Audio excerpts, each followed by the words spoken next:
Hello and welcome to the final video of my MSI 2024 preview video as it pertains to roles. We're going over support. Over the next 24 hours or so, you're going to get 3 uploads. Poor time management, as well as just simply working a full-time job and doing this and doing night class at the same time. This video, and then in about 12 hours, you're going to get my MSI predictions with my narratives that I'm following and the players to watch if you're interested in that. And then about 24 hours from now, maybe a little less than that, you will get a video that previews the series that are going to take place on Wednesday morning. So, support. We have the supports up here. Some stats that are support specific. Other stats I thought they would be interesting to go over. And, it gives us a vibe for the type of support that we have on the board. Not to mention, then we'll go over the champion pools. And the champion board is a disaster because the support meta is all over the place, which I love personally. I would prefer the meta to be very diverse, and that usually happens with a Senna meta. A lot of different things get played. A lot of people don't like the Senna meta. I do because of the flexibility with supports. And then I have the ranking of the supports afterwards. So we have 2 games played numbers here. First one is total games played. Second is the games if you don't include Senna. So keep that in mind with vision related things, that the games that they, the difference here, in Buzio's case, there were 3 games where he was not necessarily the support looking for vision. So keep that in mind. So best KDA. Woody from PSG, 8. We're finding that PSG talent and the entire squad just didn't die in PCS playoffs, to put it mildly. And then Ackerman had a 7.7 for Astral Esports in Latin America. Another high one, Core JJ at nearly 6. And then everyone else hovering between 4.1 and 3.4, with the exception of Buzio, 2.8. And I think he's probably the youngest support on this board as well. KP, the 2 most involved supports in their team's kills. Lahens, 85% of gen.g's kills, Lahens had his fingerprints on in some way, shape, or form. And I think that's something to really note here. Very active, very involved. Mako, above 80% as well, 4 out of every 5 kills. Ackerman, the 3rd player at 80%. So 4 out of every 5 kills. These 3 players are there. 3 out of every 4 out of every 5. Jeez Louise, what am I even saying? 4 out of every 5. Now, the rest of the KP. We have a couple below 70. Elio, below 2 out of every 3. Gam Esports, it just seems everybody is fighting on their own. Mickey, below 70. So G2 fighting all over the place as well. Return on investment, damage divided by gold. You may say, why does that matter for supports? And really, I don't think it does necessarily. It's not indicative of who is good and who is bad at support, because there are different kinds of supports. Depends on what type of player they are. Now, the 2 that are above 1, Bucio, 1.13 return on investment, dealt a ton of damage for FlyQuest, and then on 1.01. So he's dealing damage for BLG. Everybody else below that number, Mickey 0.7 and Redbert 0.62 are the lowest. So they are your traditional support, your enchanter, your facilitator. They're not going to be the ones wearing down the other team and whittling down their health bar. Vision, so vision score per minute and wards per minute. So the 2 best players when it came to vision, Core JJ at 3.63 vision score per minute, and Mickey X 3.55. Some may consider them to be the best supports in each of their regions. I think that's pretty fair to say, especially in Mickey's case, and probably Core's as well. Some lower end, Ackerman 2.81, but we're going to find out why in a second. Buzio 2.94. Carria below 3 at 2.96. But how many wards are these players placing? We also have to keep in mind what kind of champions they were playing. Like I said, if they were playing, in Carria's case, 4 of the 15 games he played, he wasn't technically the support. He was farming. Buzio's case, 3 of the games, he was farming. And in the case of Core, only 1. Mickey, not at all. Mickey was a support in all the games, and we should probably think about that with the return on investment stat as well. So wards placed per minute, Lehens over 2 a minute, which is quite a lot. Part of me wanted to divide vision score by wards per minute just to get a rough number to kind of play with here, but some players played Ash, and Ash just ruins that completely. In June, 1.97. So it's kind of interesting that both of those players placing about 2 a minute, but when you look at Core, it's 1.7. You may say that's not a big difference, but he's still getting more vision. I mean, his vision score, he's achieving better vision than the others when they're placing more wards regardless. Mickey in the same boat. He's able to place wards and get more out of them than those players are.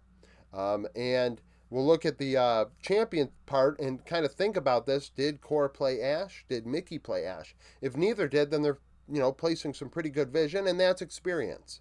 That's definitely the benefit of experience. Vision wards placed per minute, control wards, I believe.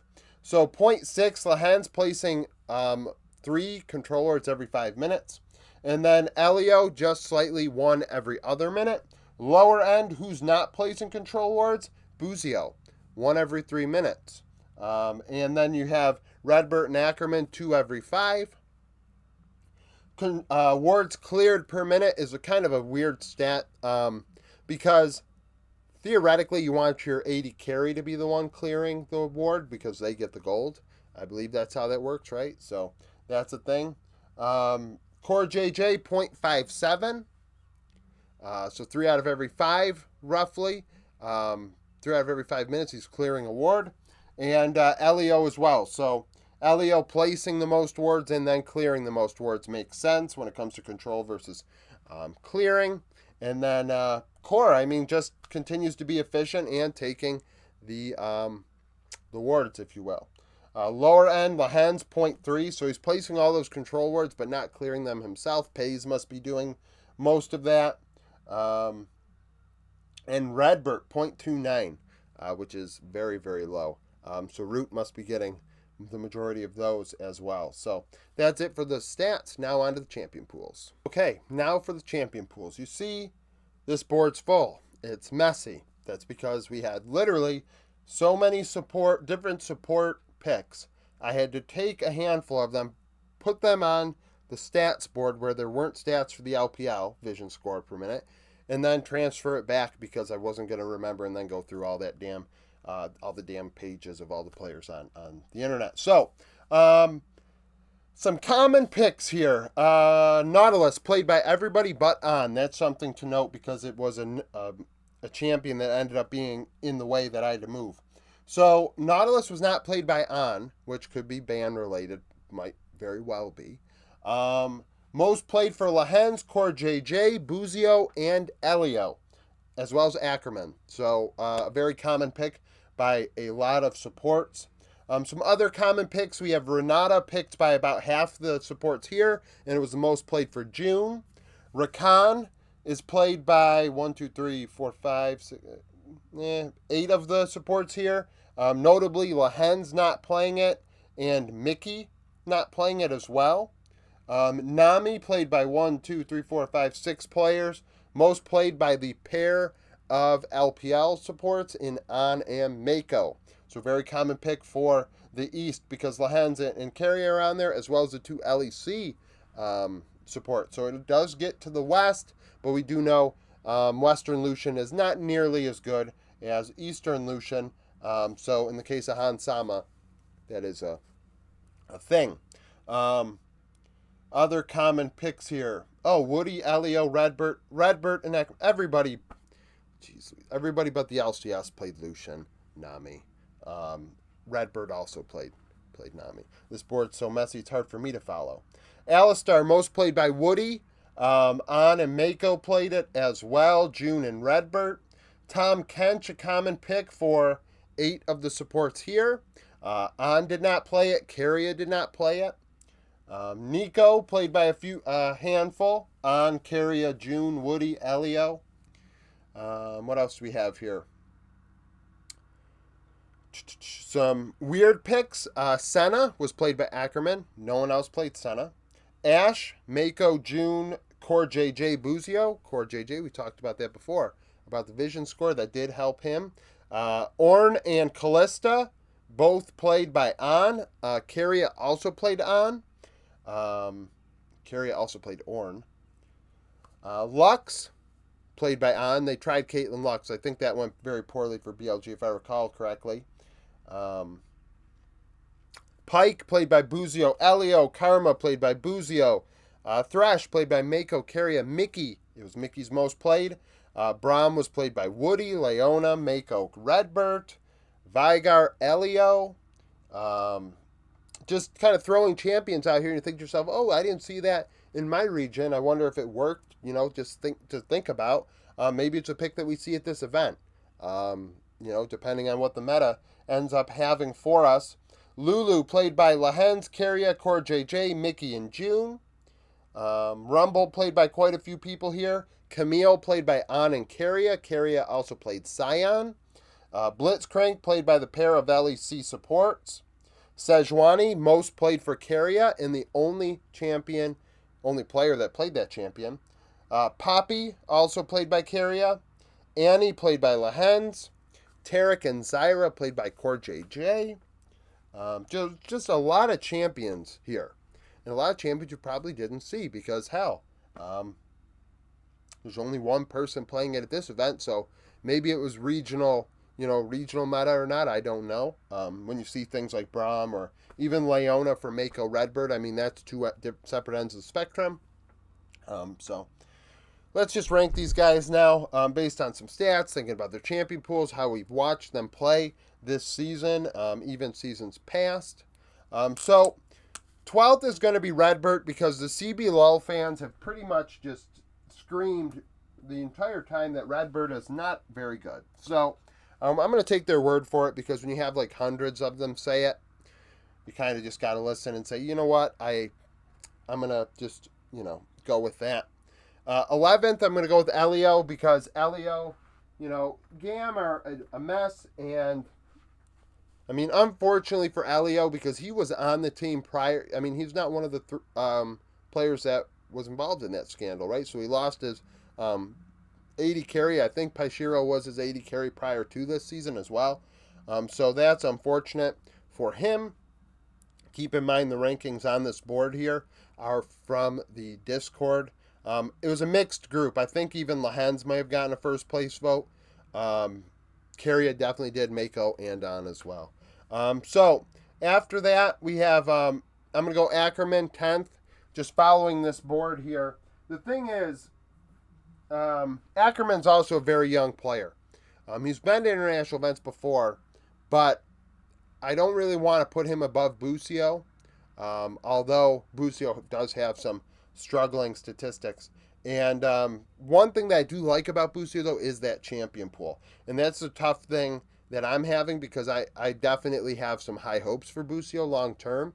But statistically, he struggled. So we're going to put him 9th going into this event. Now, I'm hoping Busio shows up in a big way. I really am. But at the same time, I do have to be tempered because Woody's stats are too good, right? I mean, 8 KDA, 77 KP. I mean, his KP is pretty much the same as Busio, but he died about nearly 3 times less. And he has higher vision and all that jazz. He did put down more wards, but Busio also played Ash. Well, Woody did too. Woody is 8th. Because that stat's based on a watch minor regions play. Now, after that, we're going to go June 7th. A lot of people really high on June. I guess LEC gave June spring split, all-star, whatever. I think the all-pros are kind of weird for the LEC because the regular season's only 9 games. So that's a really small sample. Then we go and we include playoffs, but playoffs, like, you have to really take in strength of schedule, in my opinion, to really utilize playoffs as part of your decision making. I don't know if maybe these votes had taken place before playoffs. I mean, I don't know that for sure, but the timing of it all kind of makes me feel like they did it now. And it just, I feel like people don't take that into account, like who's playing who. And I mean, June did play great players, and there's something to be said for that. But at the same time, he also got many more games than other people did. He went from 9 to 29, if you compare him to Zolis and Targamas. So that's the thing. Um, After that, we're going to go Core sixth. Core's had a great split. He's really returned to a high level of play, as he's kind of leading Team Liquid. He must feel very comfortable with two veteran Koreans on the top side, and Impact and Umpty, APA and Yeon having a little more experience as well. Fifth is going to be Mickey. I've said this before. I consider Mickey almost as good as Lehens. I said in my G2 video. I think Mickey is an excellent player. He's world class. When he goes to this event, there's no worry at all. So, I mean, he should stand his ground and do quite a bit of work. I mean, statistically, highest vision score, second highest vision score going into this tournament, despite not playing Ash and not placing as many wards as everybody else. So, very efficient vision usage, and he is what carries Hans Sama in that lane, in my opinion. So that's something to consider. After that, we have the top four. I'm going to go Lehens fourth. Lehens. So you think about this champion pool here. He's got Annie as a unique pick, but otherwise he's very. I don't know. I just know what I'm getting out of Lehens. Lehens is not going to surprise me. Personally, Lehens doesn't surprise me, and maybe I shouldn't hold that against him because I'm trying to be kind of fair with the stats. But, I mean, Lehens and Pace left a little bit to be desired. He's still excellent. He's still top 5 in the world, 5 to 10 easily. So that is a thing. Highest KP as well, 85%. That's really, really, really good. I mean, they're clearly fighting with Lehens there. Is he the shot caller for gen.g? I mean, theoretically, it wouldn't be a surprise, right? Because Canyon didn't shot call for Damwon, that's why they fell apart. Fell apart. So, I mean, if Lehens is shot calling, then I mean he's the one, of course, going in. Now the top three are tough because personally, I think Mako's played an excellent split. Excellent split. On really turned it up in the playoffs and has been freed by Big Way in a big way. Big Way being the coach. And I mean, looking at this board, we have some unique picks that only I think of Carrier when I think of this sort of stuff. So if you followed along for a long time, or you even watched a mid lane video, you'd know I consider Carrier to be the best player in the world, mechanically. I mean, I feel like that guy could play jungle if he wanted to. He could play mid lane if he wanted to. 80 carry, top lane. I personally, now would he do it at the level he plays as support? No, but I still think he'd be actually not terrible. So, where I don't think you'd say that about a lot of players. And frankly, you couldn't say that because you probably haven't seen them play those champions, where we actually have seen Carrier play a lot of different things.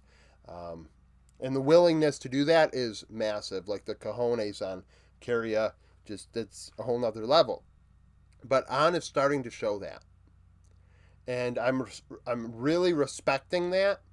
It's going to surprise a lot of people, but I'm putting Carrier third, Mako second, and On first. And it's funny because I have so many people that just assume because I like a player I'm going to put them first. And that's what makes them look foolish.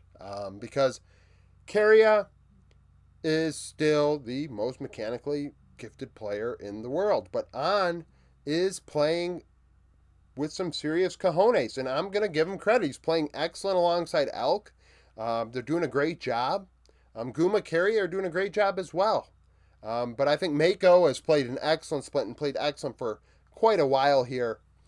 Getting stuck on that. I mean, he finally left DDG after the terrible season last year with that absolute nonsense out of leave. So, I mean, it's just got to be this way. It's just got to be this way. And you know, you may say to yourself, But its champion pool stat, I believe, divide champions played by games played. And we think this is the champion ocean. How many different unique champions is this person playing? How wide is their champion pool is a big factor. You cannot scout well against a player. Well, let's put it this way: you can scout all you want as well as you can against a player, but if they can pull out all these different champions at any time and you know they are willing to do it, it is a scary thing to have to think about and to go up against and to have to factor into your decision making. You know, some people say, "Oh, well, they lost on that champion." Yeah, but have they played it more than once? Well, yeah, they have, but they keep playing it.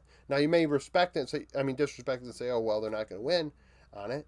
But I mean, it's just he's playing it in playoffs. Carrier is, and so is on. Um, you know, I've been saying it for years with Carrier about his champion pool, and you know, a lot of people have kicked back and say, "Well, he's not playing it in big games and things are like that." And I agree. I think that's fair because I said the same thing about Knight with Azir. But Carrier for a while now has been willing to pick these champs in playoffs. In this past playoffs, he did it at a high level. On did it at a high level, and Mako's just a solid, true support that is playing great League of Legends at an 80 KP alongside Top Esports and Jack 11. I believe Mako's also shot calling for that team, and I don't want to include that because I didn't for Faker. But I'm just mentioning that in addition. That's probably why his KP is so high. So thank you for watching this video. If you liked it, like it, subscribe to the channel for daily League of Legends content. Follow me on Twitter, join the Discord, become a YouTube supporter, and hope to see you again tomorrow.